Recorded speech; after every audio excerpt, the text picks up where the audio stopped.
New overnight, a suspected terror attack in Israel. 3 buses exploded near Tel Aviv. This is video we're just getting into our newsroom overnight. The buses were empty and no one was hurt. A 4th bomb was found on another bus, but it was not detonated. Police believe the attack was planned to coincide with the pre-Sabbath rush when buses in Israel are very crowded. But the devices may have gone off too soon. Of course, this just being an example of increased anti-Semitism across the world. Yeah, in the U.S., a new report from the American Jewish Council is sharing insights about this increase. Our 13 on your side's Aaron Sullivan joining us live in the studio this morning to break down that report and explain how it's impacting us here in West Michigan. Good morning, Aaron. Morning to you both. Yeah, it's just so heartbreaking. Situations like this one actually pushed me to visit Chabad of Western Michigan just to see how our viewers and ourselves, how we can help our Jewish friends and neighbors during this rise of anti-Semitism.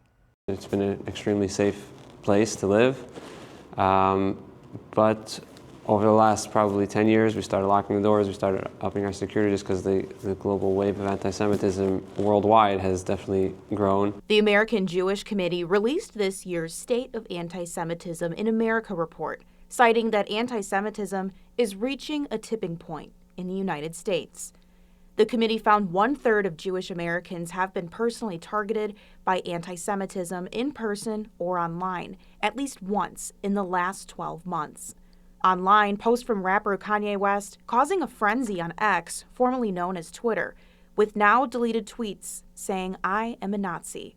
West later selling white t-shirts with the swastika on his website, which has now been taken down. And in person, on the east side of the state, demonstrations in Howell, Michigan. In November of 2024, a group of protesters waving Nazi flags making national headlines after a mass protest occurred outside of the theater showing The Diary of Anne Frank.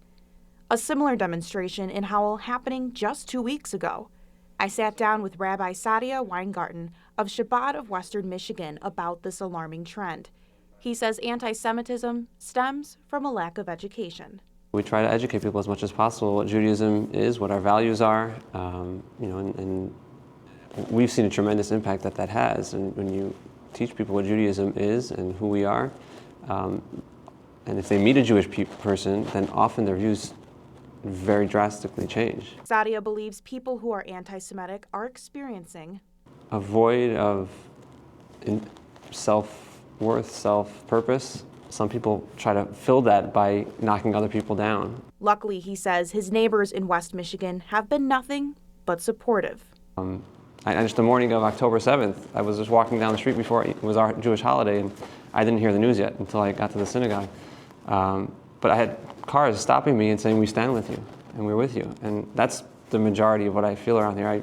I can't even count on one hand, how many anti-Semitic, comments I've got here. It's always been positive. A way to help your Jewish friends and neighbors during this time, understand that hate is coming from a place of ignorance.